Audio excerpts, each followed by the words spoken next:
Okay, we are going live. We are here at the Podstarters studio. We're excited to be here with our guest today. So I'm Alex McCann. I'm your host for the ONSIDE Live podcast at ONSIDE. And we are here today to talk with our wonderful guests. I've got our co-host, Martha Casey, the CEO of Volta. We also have Ross Simmonds from Foundation Marketing and Saeed El-Darahali from SimplyCast. So thanks so much for joining us. Before we jump into our session and our podcast today, which is being recorded live, I'd have our guests sort of introduce themselves and tell us a little bit about themselves. So Martha, I'm going to start off with you because you're right here next to me and you've got so many interesting things going on. Tell our guests who are listening in or watching us on YouTube who you are. Thanks, Alex. Great to be here. So I'm Martha Casey, CEO at Volta. And for those of you that don't know much about Volta, we're an innovation hub in downtown Halifax that has more than 40 incredibly inspiring companies, founders that are doing everything. So high potential tech-enabled founders, med tech, ag tech, across the board, cybersecurity. So very exciting space to be. Definitely come check it out. We've got a network space where people can come work through the week, free coffee, great resources. So hope to see you there. Awesome. Thank you so much for that. Yeah. If you're downtown Halifax, definitely got to check out Volta and our awesome mural that is on the side there. Right. Yeah. Check it out. Okay. And Ross, over to you. Thanks for having me. So yeah, my name is Ross Simmonds. I'm a digital marketing strategist and entrepreneur. I run a company called Foundation. We are a content marketing agency that works with everything from up and coming startups all the way through to some of the publicly traded unicorns in the wonderful world of SaaS. So we've been around since 2014 working with these types of companies and are having a blast at the same time.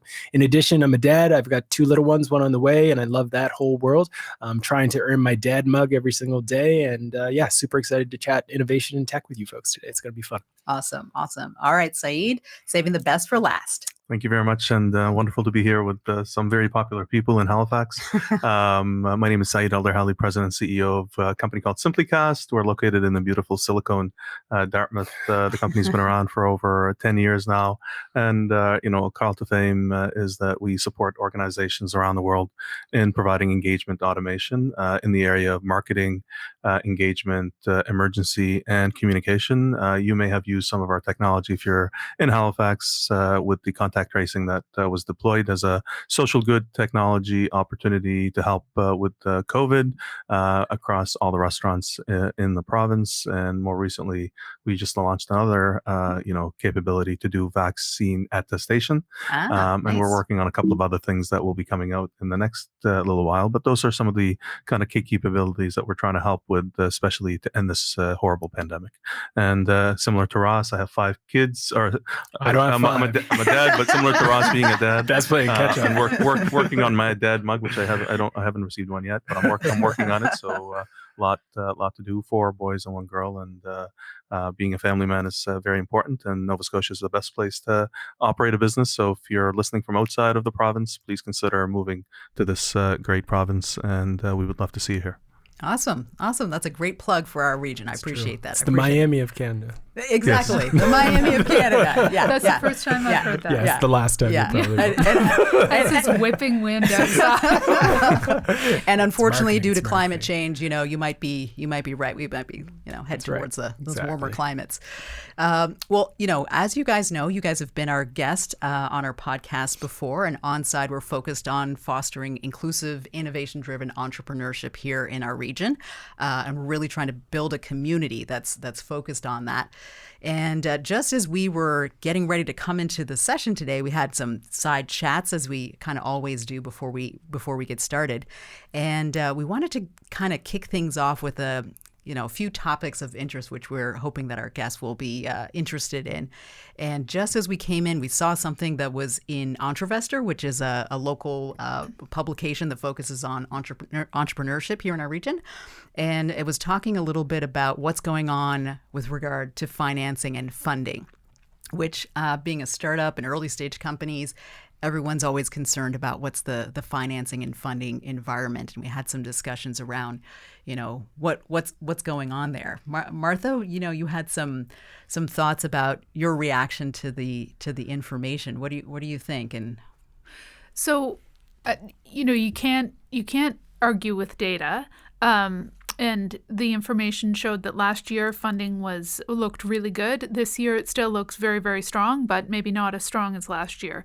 We are seeing bigger funding rounds. We're seeing more companies looking at raising in the very near future.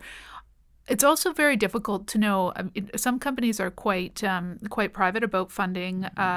So it's hard to know how much that captures. I think it's representative. I think it shows the trends, but it's important to recognize that the trend is still upward.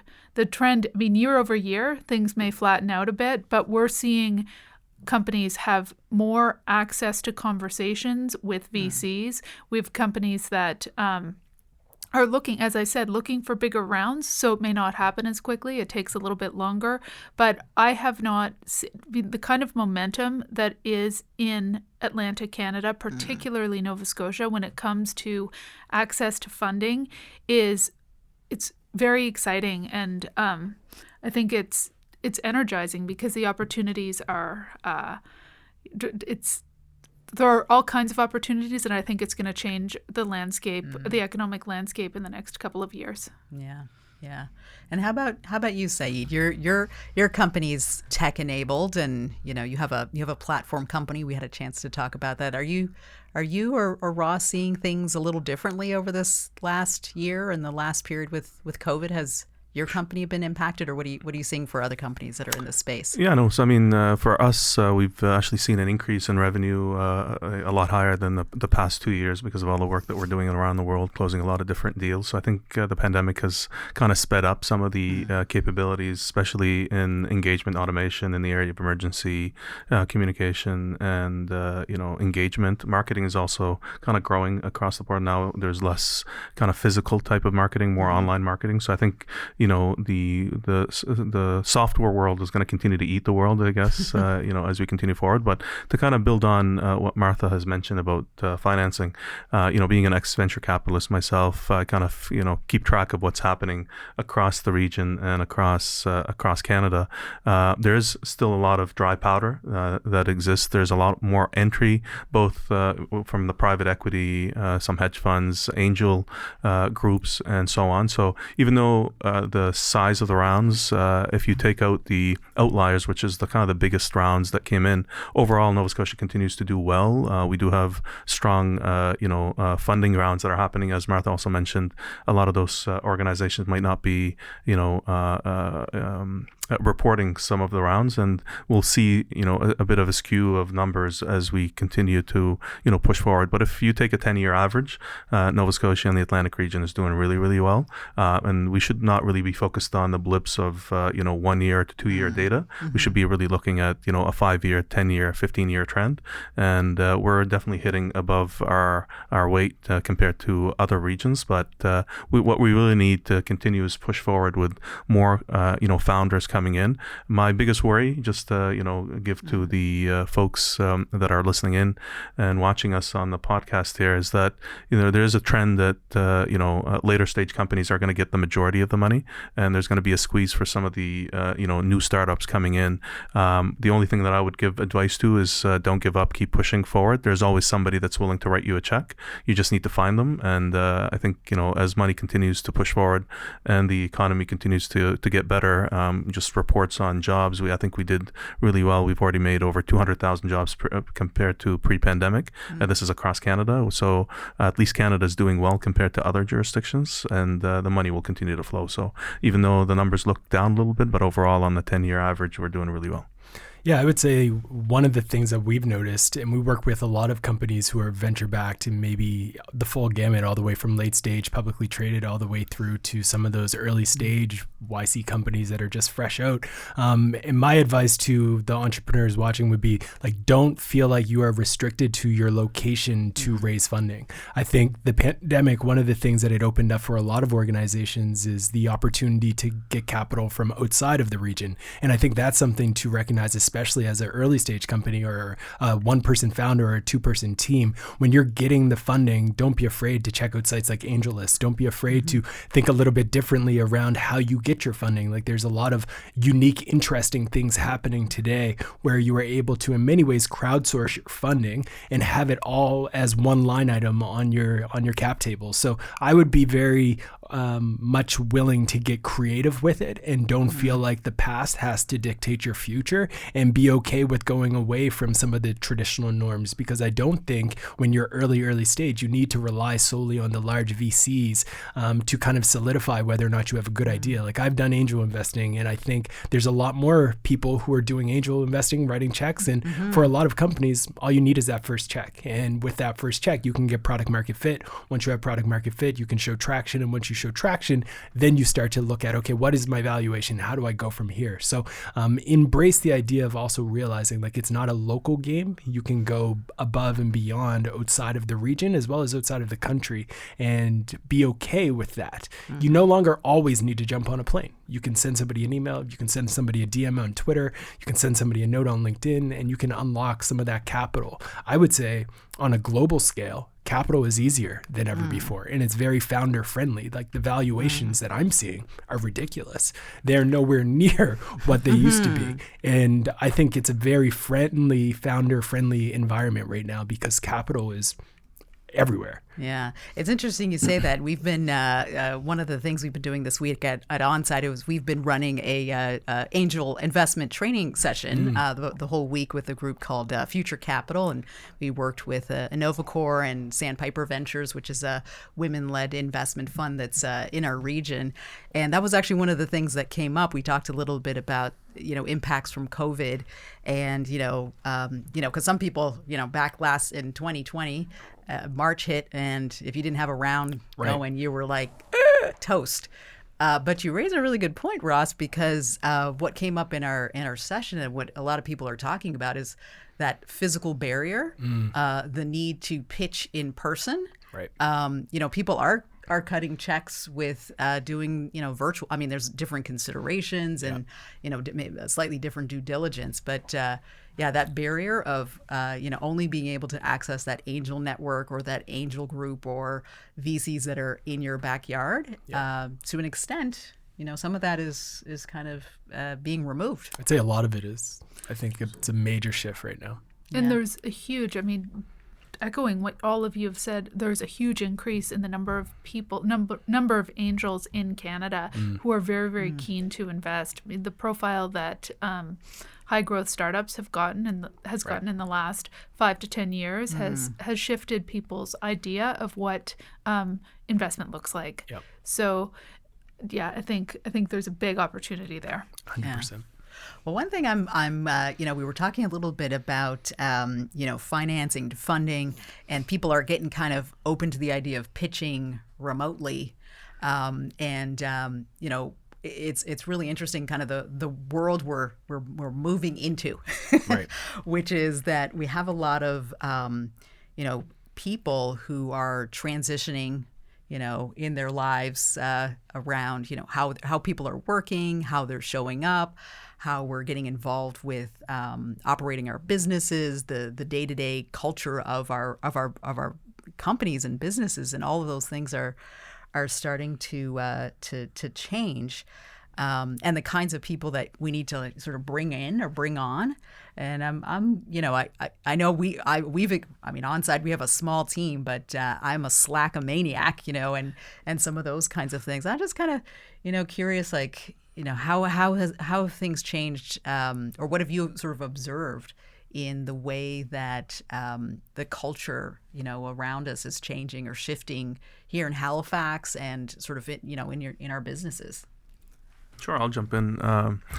Overall, 2 years ago when we started, moving remotely, our culture basically pretty much collapsed because it was really relying on people going out for walks together, playing cards, magic and various other,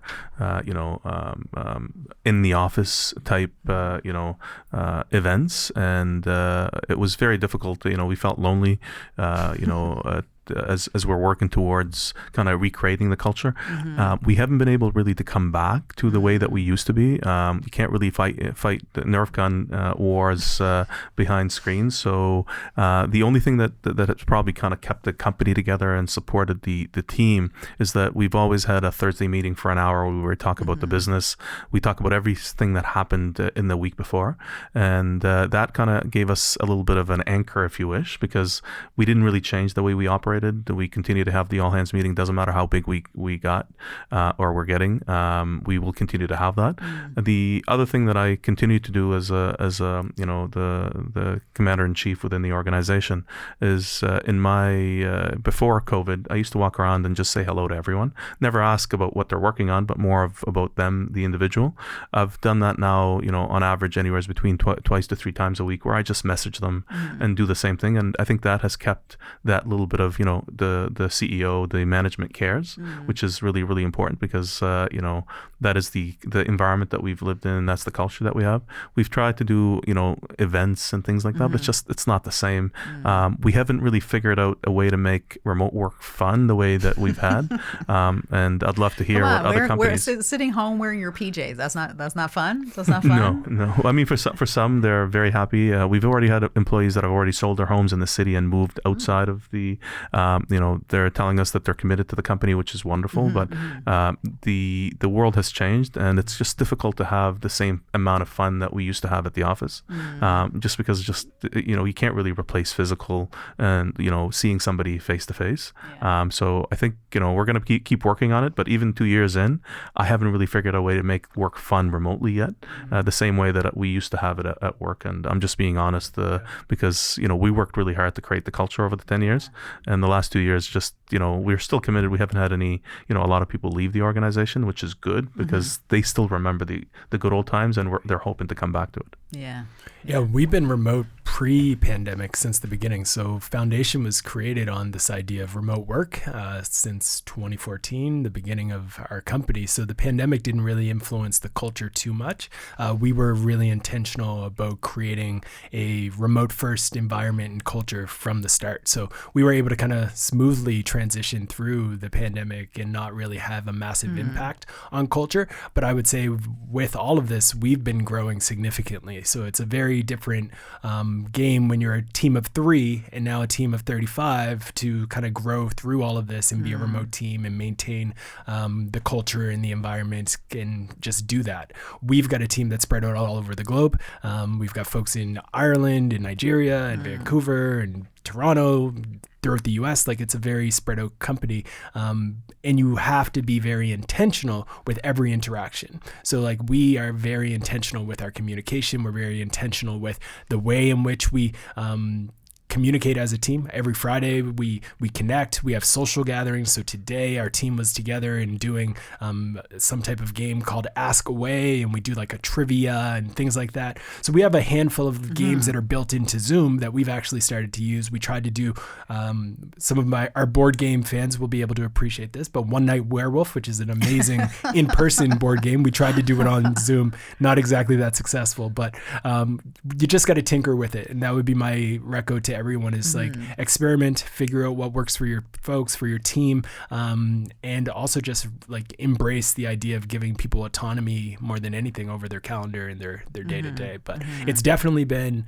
a shift. And I think as we were talking about earlier about like the Great Resignation, it's a fascinating time to run a business. It's one of the most difficult times to run a business, but it's also one of the most exciting. I'm loving it. Yeah. And we were talking about that a little bit as well, talking about we're seeing this culture shift of going online and doing things remote. I know I drive my team crazy because every week I'm like, let's try this tool. Right. Let's try this. We can communicate this way, like all of those kinds of things. And then, we've been seeing in the news and kind of everywhere this great resignation and people wanting to try different things, learn different things, reinvent themselves. Like, what are you guys like? What do you think is happening out there? What's happening with this great resignation and kind of the I think it's a sign of the times. Like, people want to switch things up. People are not feeling 100% fulfilled in some of their roles. People are looking for new areas of growth for themselves. And I think all of that is okay. I think everybody's a human. And as a human, the moment you stop looking for growth, it's the moment you stop kind of living. So I'm all for it. Even if it's a foundationite who decides to resign, I'm okay with it. Because at the end of the day, if they're finding their next challenge and they're going to be fulfilled in that role, I'm excited for them. I want them to do that. So I think we can, as founders, get easily discouraged by the idea of folks resigning, but we need to look at it as, okay, this is something I can learn from. This is something that I can look at and think, how can I evolve our culture? How can I evolve the way that I serve the team? And how can we create a place that does retain folks if this was someone that you wanted to? So I think it's a challenge, but like I said, I love the game of entrepreneurship. I think it's a new curveball, and it's like a video game we just got thrown into a new part. Simulation. That's a deep talk. Absolutely. So I mean, if I've been kind of following this area for probably the last 15 years because I read a book probably back in 95, which was called Boom, Bust and Echo by David Foote, which talks a lot about the population and the skewing of baby boomers and so on. But believe it or not, if you actually do a little bit of digging right now, as you're watching this, you'll actually see the Great Resignation actually started 10 years ago. What has happened right now, and you probably have heard this, where we've seen companies from across the U.S. doing what they call acqui-hire, which means they come into a company, look at the opportunity, look at the people. That company might not actually have any revenue, but a lot of the indication was the companies, as far as 10 years ago, were actually coming in, looking at teams and acquiring the team, shutting down their technology, and then keeping those teams together. That is an indication that there was a tight labor market even before the pandemic. What has happened with the pandemic specifically is that the Great Resignation actually started shifting industry to industry compared to technology sector to technology sector, and that created these very large numbers. I also agree with Ross that there's a trend where people are finding it a good opportunity now to make the switch because the job market is probably the best that it has been, and leaving a job and finding another job was probably a good perception for you to resign and move on to the next. But I believe that that's not going to be the case in the next 2 years. There's going to be a major squeeze, in my opinion, and the opportunity, at least for now, is that depending on how the economy continues to grow and the logistics that's happening within the global markets, we're going to see a major demand increase over the next year, but then things will come back to normal and things will settle down. So the biggest companies that will probably struggle is the smaller companies because the wage gap and the wage increases are increasing, and that's going to potentially put more pressure on companies to raise capital or potentially just walk away and allow those employees to go elsewhere. So I think that this is a bit of a hard times for some of the smaller companies. So if you are raising around, always raise more than you need, at least by 20 to 40%, because wages will continue to increase and inflation is ramping up as well. For at least it was called transitory, now it's becoming permanent. And hopefully with interest rates going up, that's going to come back down. So I think there's a lot of opportunity, but the Great Resignation already started 10 years ago, but it's now across all sectors rather than selective sectors. I think it's unique to Atlantic Canada when we had, what we're experiencing right now. I think we were lagging 10 years ago. the market didn't seem quite as tight. People were coming out of school, moving away from the province. Now that doesn't happen quite as much. Correct. There's more opportunity here. But I wanted, Ross, something that you said that really stood out to me was supporting your colleagues, your staff, no matter whether they're going to stay or go. And I think that's it's critically important when we think about culture, which we talked about a few minutes ago, because everybody wants to feel like they're continuing to grow in whatever role they're in.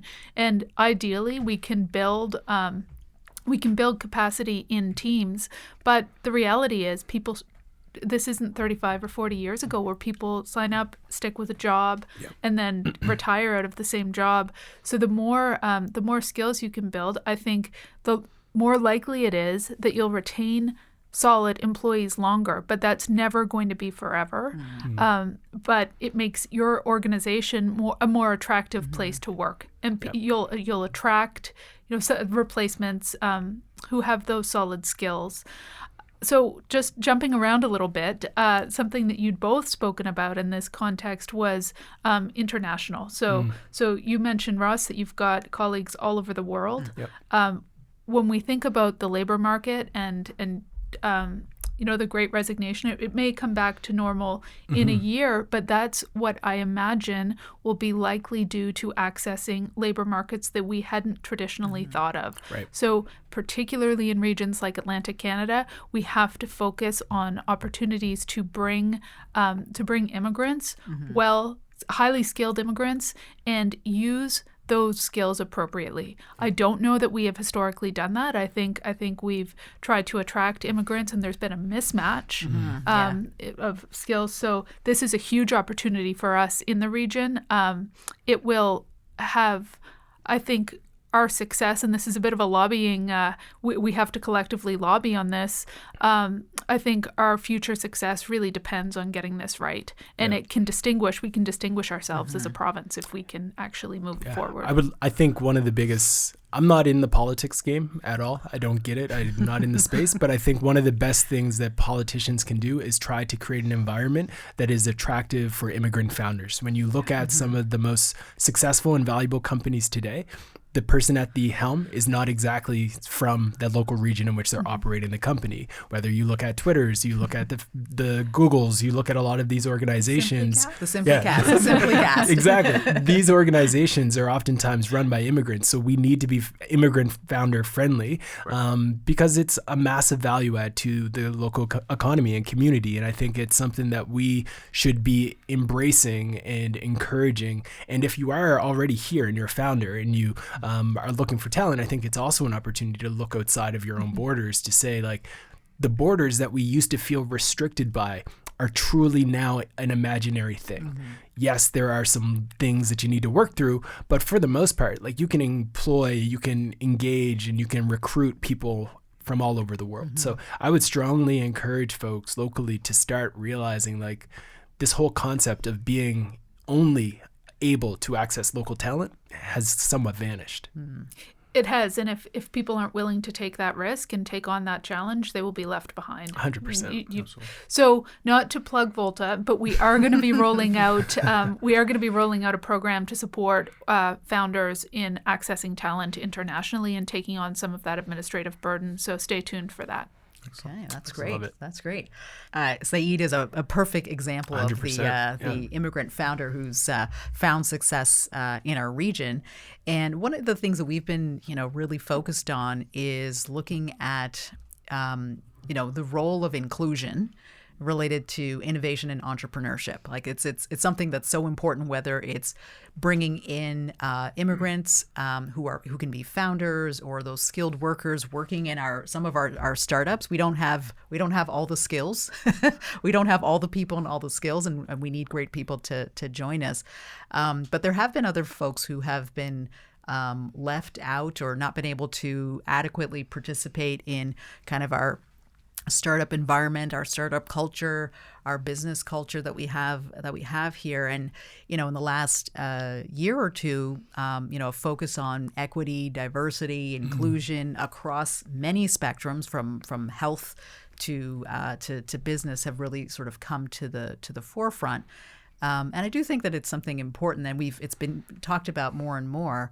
So I just wanted to sort of open it up and give us some space to talk about that, because I don't think that we have that many opportunities to really kind of dive into it. Mm-hmm.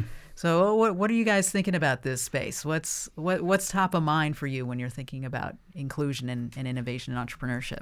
Yeah, so I mean, CEOs, regardless of if it's a small company or a large company, really are looking for talent, period. I think when we had the abundance of talent in the last probably 20 years, EDI may not be top of mind because you had access to your local market. However, when there's a major squeeze that's happening, I think this is a huge opportunity for us to speed up the EDI discussions and showcase that our businesses will probably not survive if we're not able to open up and ensure that we continue to be welcoming and supportive of all walks of life. I think Nova Scotia has been doing a really good job. As a member of the One Nova Scotia Coalition, we did as much as we can in the early days when we put together the Now or Never report, and even Halifax, and this is an actual Nova Scotia, an actual statistic.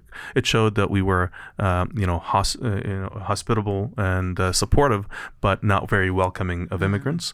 That actually changed over just the last 5 years, and the population started to see opportunities that people that do come to Nova Scotia actually create net new jobs rather than take away jobs. And I think that was the biggest issue that we were seeing in the data. That has now, or officially has shifted, and I think overall Canada is now bringing more immigrants to our shores, which is wonderful. The numbers have already increased from 300,000 a year, and it's going up to 400,000. And the corporate world is already asking for those numbers to go up to 500,000 a year. So I think the tide has now shifted, which is great. But on 1-to-1 from a small business to medium businesses, we still continue to see some resistance, and I think there's an opportunity that we need to continue to educate. There's a really great program the Black Business Initiative is actually working on, which is called the Den, and definitely take a look at what they're doing there. It's a great program that allows you to access training along with Dalhousie University to support understanding how to deal with including EDI as part of your corporate culture, how to create inclusion at the board level, create inclusion at the management level, and then eventually across your staff. So I think along with the Nova Scotia government and federal government and organizations like BBI, the DEN, and various others, there is now support mechanisms where you could reach out and ask that you don't know what to do and you need the help. Some of these programs are free, some of them you have to pay for, but I think you're not left alone as a management team where you need to take a look at those opportunities. So I think that like I said, things are shifting in the right way, but some businesses, and I'll say this for the record, some businesses will not survive, and if they do not change the way that they operate and the way they attract. From an international perspective, as Ross mentioned, our company continues to find really great talent locally. We haven't had to go outside of Nova Scotia to find talent, and I think it really comes down to that we focused on EDI when the company was created. I don't mind tooting our own horn because I want other companies to do the same thing that we did. We hired people with disability. So when you think EDI, you shouldn't be just thinking about people from away. You should be thinking about the unfortunate folks that might not have experience for you to hire. So creating a training program for new graduate training, creating a training program for people with disability. There's an untapped talent that's already in our province that we need to take advantage of and support them to become supportive of our economy. So when you think EDI, think of every walk of life, not just people that are international or people that come from away, as we call them, the CFAs. But there's a current population that is available to work. We just need to reach out to them and train them. And I encourage everyone on this podcast to consider every walk of life to basically support our economy and continue to grow. Yeah, I would 100% agree. I think for me, I would point to both sides. One, the talent who feels like they've been underestimated, overlooked. And I would encourage you to really recognize that technology in this space is actually one of the greatest opportunities of your lifetime, and it is worth pursuing. There is space for you. There are companies that want you, and there has never been a better time to throw your hat in the ring. And don't disqualify yourself just because you are telling yourself a story. So if you think that you can add value to a company, I would encourage you to take the time and take the effort to reach out to founders, reach out to people who are in the situations that you want to be in, and don't be afraid because you're from a different walk of life that there's no space for you. It is there. So I strongly, strongly encourage you to take the step. Those who are already in the organizations and those who want to be allies, my advice to you is to send the wire or make the hire. And I stole that from somebody I saw on Twitter say it, but it's very much that simple. You can look at a lot of the funding that has been done in the region, and there isn't much diversity in the founders who are being backed consistently in the Canada at large. Especially here, there's not a lot of funding going directly to founders that aren't necessarily the typical entrepreneur founder. So I would encourage people to actually write the check and realize like you have the power to make a difference that will last for generations, and the only way to make that impact is to actually do things. It's great to talk about it, it's great to get excited, it's great to say, oh, we're going to do these things, but until you make the hire, until you cut the check and send the wire, then you're really just doing lip service. So I would encourage all of those who want to be allies to be an ally by actually doing something versus just talking about the things. Yeah. Absolutely. Well, it's really interesting you say that. And, this first of all, I just want to give a shout out to Ross because he did the keynote at the BBI Gala the other day. So I just want to give you a shout out for that good work. And, I think that, we at ONSIDE, we did some work. We have a inclusive innovation monitor plug for some of our work, which has over 30 plus indicators around an inclusive economy here in Nova Scotia, looking at everything from the amount of funding that goes into women-led companies, which I think is like 3%, less than 3%. If you're an Indigenous or a Black founder, it's even lower. I think if you're an Indigenous founder, it might be like 0.1%. It's really low. So those, when folks don't have access to the same level of financing and funding, there's a problem. There's a problem probably on both ends, right? Like it's probably like a structural problem from the top, like looking down at who they're going to invest in, and then there could be some issues of folks coming up, getting ready, being in the position to pitch, be mentored, all of those kinds of things. And I know at Volta you guys have been trying to look at this problem, and many others have. What are some things that we're like kind of doing okay at? Like what are some things that we're doing well in? I know Martha won't toot her own horn, but I would say Volta's doing a great job at actually going to the root, which is to the youth, and going into the communities and speaking to the youth, which is the next generation, and opening their eyes to the opportunity. So my hat's off to Volta for that work. I think they've been doing some amazing things in the actual communities where these people reside. So keep that up. It lights me up to see it. Thanks, Ross. So one thing that we've also really focused on is not supposing what underrepresented populations need. We need to be our activities need to be led and guided through collaborations with underrepresented groups. We've had far more success and engagement as a result of that.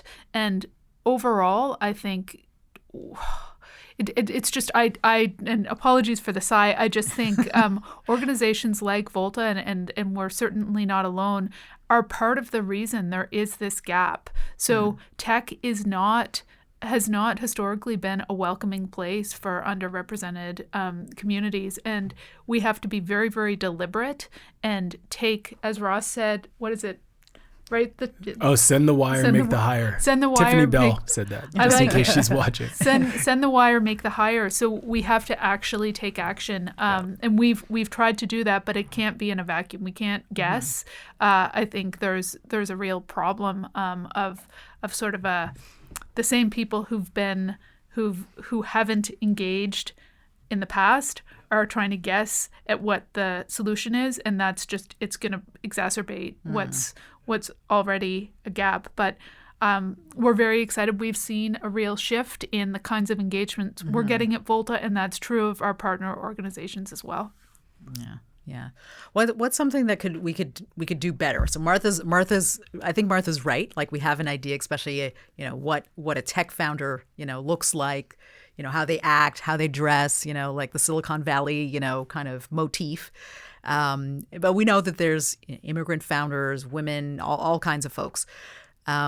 And we're starting to see some things that are happening, but like, what are some things that we could do a little bit better? Saeed, I know you talk a lot about immigrants, but what else could we be doing here in the province to? Yeah, so I think kick it up a notch. The key to success, at least to influence change across a province, you need to start looking at capacity building. You need to start looking at ecosystem, focus, and that requires all three levels of government to basically come together, along with private sector, nonprofit organizations where there's policy to be made, and the opportunities that we need to start integrating some of the things that we want to be, done in 10 years from now, 20 years from now, 30 years from now, into our schools and into our, K to 12, opportunities.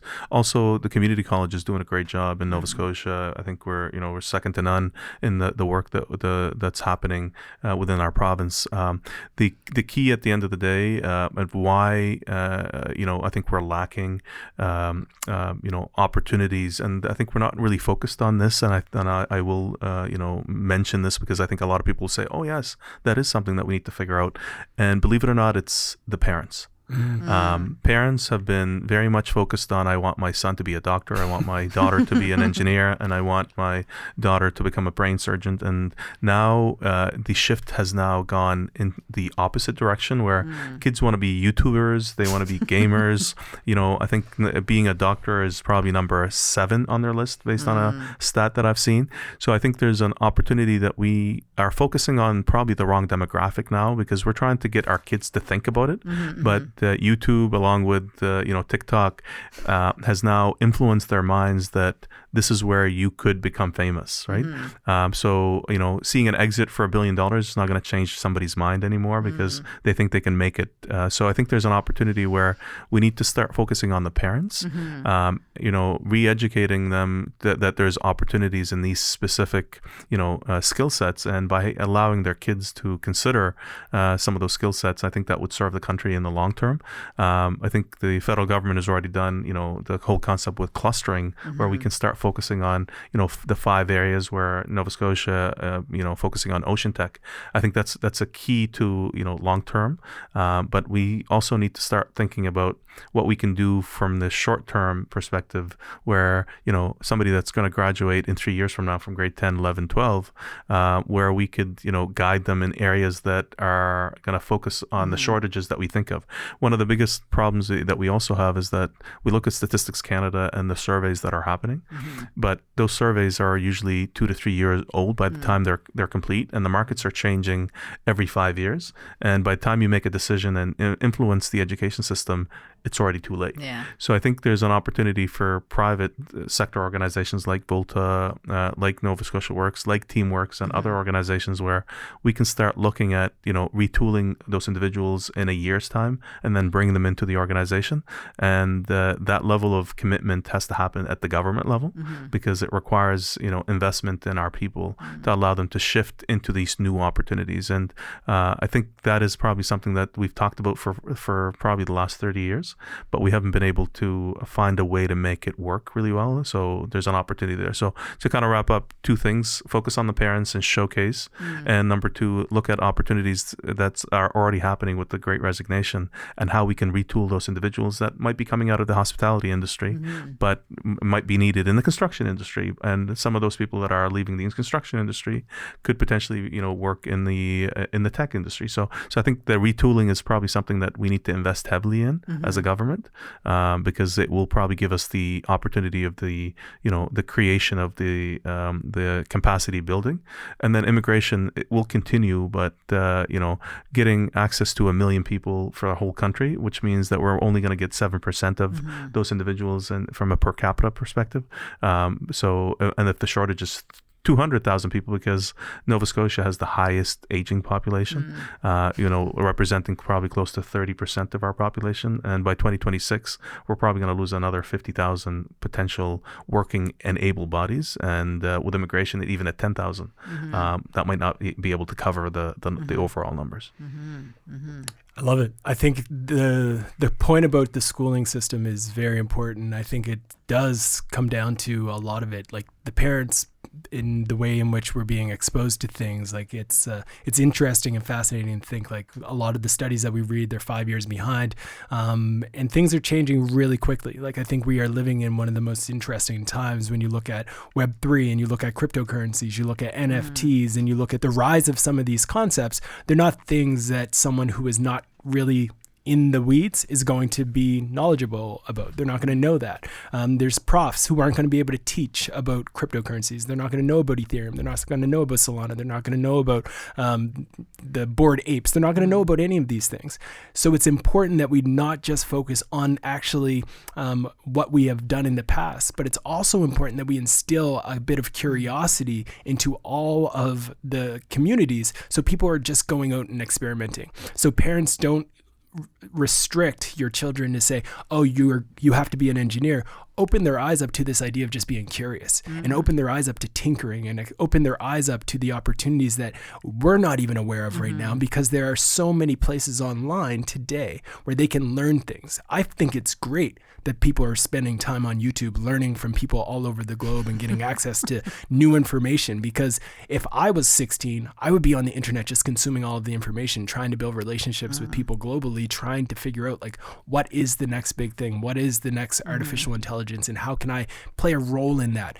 And I would also say, to Saeed's point about the folks who are no longer in a role, such as in construction, let's say you're trying to find something different, acknowledge and realize, folks, like you don't have to be an engineer to be in tech. You can be a salesperson. You can be a marketing. You can be someone who's doing QA. You can be someone who is doing design, graphic design. You can do so many different things. You can be a people leader, right? Like there are so many skills that are still applicable that go outside of the engineering role. So don't feel like just because you've spent the last 5 years in a specific lane, that tech is no longer an opportunity for you. Whether it's SaaS, whether it's ocean tech, whether it's Web3, I believe a lot of skills are being seen as having to go down a certain path when they could actually be very transferable into tech, which is, in my opinion, the greatest wealth generation opportunity of all time. So get it in. All right, there you go. I just want to say that tech, I fully agree, and tech is the future of Nova Scotia's economy. So do not, as Ross said, you don't have to be an engineer. Whatever you're doing, if you're an accountant, if you're whatever it is, there's opportunity in tech. And if you look at the growing companies in our region, you'll see they're scaling tech companies. Yeah. Well, we have some questions that have kind of rolled in. Wanted to get a reflection of the times past and going forward, but I think we'll be mindful of we're getting a few questions that are coming in. So I think we should see if we can get to a couple of them that are coming in. So we lightning round. Yeah, lightning round. We'll do a lightning round. So we have a question that's coming in. Maybe Martha, you can see the question a little bit. Okay. I see. How do you think? And then there's like a line. How do you think the COVID physical distances, i.e., not in the same room phenomena, will impact innovation? That hanging out together where new ideas just happen. I think that's a great question, and I wonder what you guys are seeing in your companies, because I think that culturally, and you sort of touched on that, Saeed. Absolutely, yeah. So I mean, if you kind of read the news with JP Morgan and Goldman Sachs, CEO has mentioned that innovation is really important. How it happens at the office. I agree that it's going to cause less innovation to happen over time. However, I think the human race has always adapted to changes, as pandemics or a change in from a climate change perspective than others. So innovation will continue, but I think it will probably slow down a bit because of the physical distancing and not being in the same room. Brain cells are not going to fire as much, but I think over time, as mentioned, Alex mentioned, new tools will come in, new ideas will form, and gaps will form eventually to the point where innovation will come back to its pre-pandemic level. But I think right now we're in this kind of concept, if you wish, or mindset that we think that we're going to come back to the office and we're almost kind of putting ourselves in a pause, and that's kind of normal when you get sick and you go to the hospital. You're not thinking about if you're going to play soccer tomorrow. You're not thinking if you're going to do the dishes tomorrow. All you're trying to focus on is getting better. And then once you get home, then you're going, oh my God, I haven't done laundry, I haven't done this, I haven't done that, and then innovation goes in a hyper mode where I'll do the laundry first, then I'll do the dishes after, and then I'll go visit my friends, and then I'll see. So I think we're in this short period of lack of innovation or disrupted innovation. But I think once people understand that this is going to be the norm or the new normal, I think innovation will pick up. So I agree with whoever asked the question that it will have a negative impact, but I think we will get back to normal again as we start utilizing the various tools and the opportunities of working together in the new normal. Mm-hmm. And I have to take a counter to that and think it's going to accelerate. I think that the rise of remote is opening the world up to a moment in which it's kind of like the beginning of the pandemic, when the entire world viewed the pandemic as the enemy and we needed to find a way to solve it. And then we had a moment where it essentially was a crowdsourced problem where minds all over the world were trying to solve a specific problem. And all of these minds, no matter where you were, if you were in Canada, you were in Africa, you were in Europe, Quebec, it didn't matter. You were trying to find a solution, a vaccine, etc. And all of these great minds started to work on this project, and journals were being sent from country to country. I think right now, this is happening. I think that companies and innovation is happening in a more crowdsourced way, where you can log into a Discord community and see some of the brightest minds of our generation collaborating and discussing the next wave of Web3. You can go on Twitter and you can see some of the best minds having in-depth debates and discussions about concepts that are going to revolutionize the way that SaaS businesses are grown and are structured. And that is a unseen, unfathomable, if that's the word, concept that has never happened before. Because now we are not limited to the minds that are restricted to walking into the same door. We now are able to get multiple minds from all walks of life, all on a single platform, talking about the same problem and trying to solve it together. So I believe it's actually going to be an acceleration of innovation, because we're going to get more people trying to solve hard problems and more people with a diverse viewpoint that we wouldn't have been able to get all at the same table in the past. Before, you were limited to the people that you hired. Now you can send out an idea, you can send out a problem, and the world will work with you in a community and in a forum to solve it.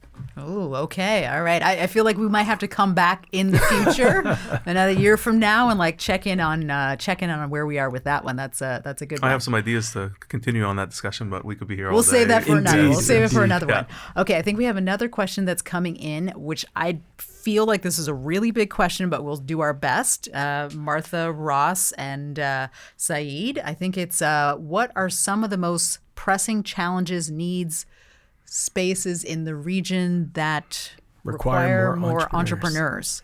Okay, yeah. So do we have a gap? Yeah, so something that we've looked at, and it's starting to happen. You're also starting to see some funds being formed for it. But about 15 years ago, in Nova Scotia specifically, we saw the transition and the sale of existing businesses, where the family members are no longer interested in taking over a farm, taking over an insurance business, or taking over an existing business. So there's going to be a need for entrepreneurs to land on our shores, to continue some of those businesses and to carry them through the next generation. So and that is a huge number when you look at the small businesses that need to transition ownership. The second is, as Ross mentioned, there's lots of problems that are happening both at the government level, where there's going to be innovation that's required. There's areas in the fisheries industry.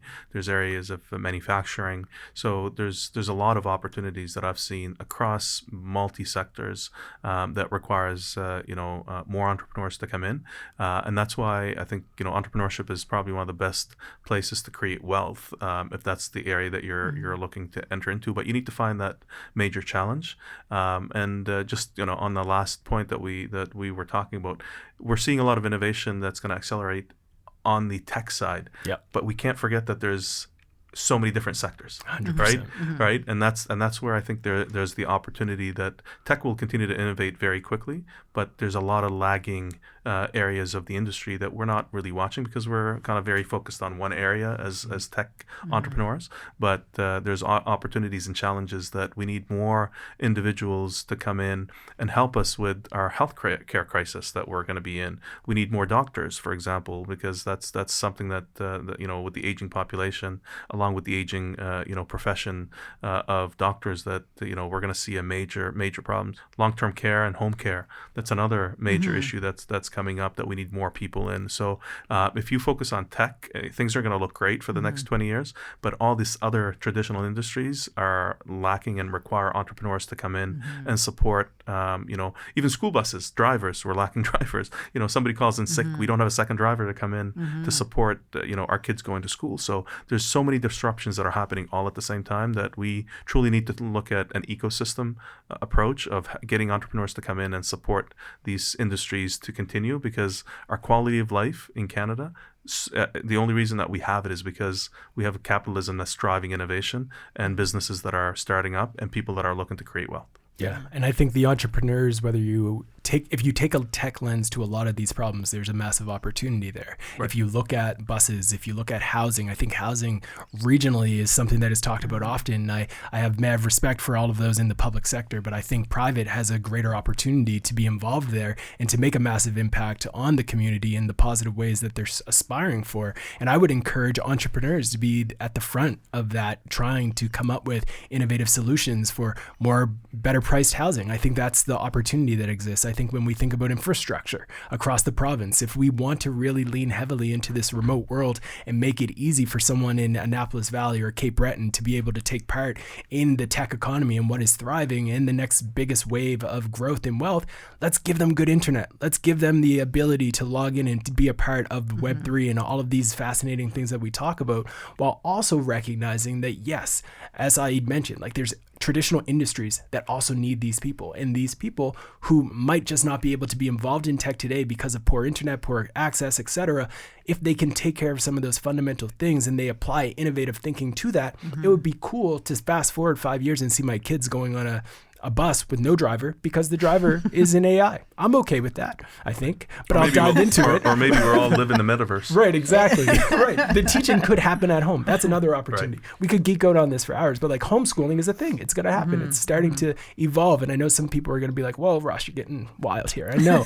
But like there's so many opportunities. And if you can think about it around how you can apply tech to old industries, old spaces, and there's a ton of opportunity there. When you think about B&Bs that have founders and entrepreneurs who have led them for decades, but they have to step away because they've gotten older. If you apply tech thinking to a lot of these organizations and a lot of these companies, the profit margins are going to go higher, the efficiencies are going to go higher, the people who are employed there are going to have a higher morale, they're going to be happier because you are embracing some of the philosophies that ultimately allow for a better life. I'll stop. So one thing, fully agree with you both, tech, opportunity in tech across all industries, but one thing we haven't talked about, and I think it's a huge opportunity for the future, and there's going to be massive growth, is the green economy and clean energy.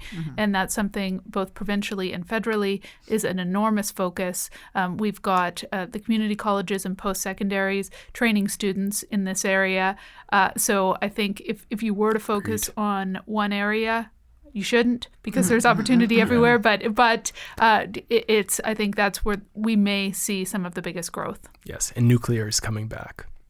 Oh God. Okay. Well, we'll save that for another. We'll save that for another chat. We'll save that for another chat. Okay. So I think we've used up all of our time today. I really appreciate everyone joining us for our very first podcast live event with the ONSIDE Podcast. It was the first time to try it, so yeah, that was awesome. Hopefully it went okay. And I just want to thank all of our guests who are here today. For the people who are listening in online or watching us on YouTube, how can people connect with you? I always want to make sure that people know how they Twitter, can connect. LinkedIn, and Facebook. Okay. Yeah, I'm on all of the platforms. On Twitter, I'm at the coolest cool. Most channels, I'm on that. That was my university decision. But you can give me a quick search online. You can find me. Martha? So I'm on the same platform. Well, really just Facebook, LinkedIn, and Twitter. I'm not as robust as Ross in that area. And reach out to Volta anytime. We'd love to have any of you down there for a tour and to spend some time with my colleagues. Okay. Of course, like and subscribe our podcast, and check us out on our website. We're happy to have you connect with us there.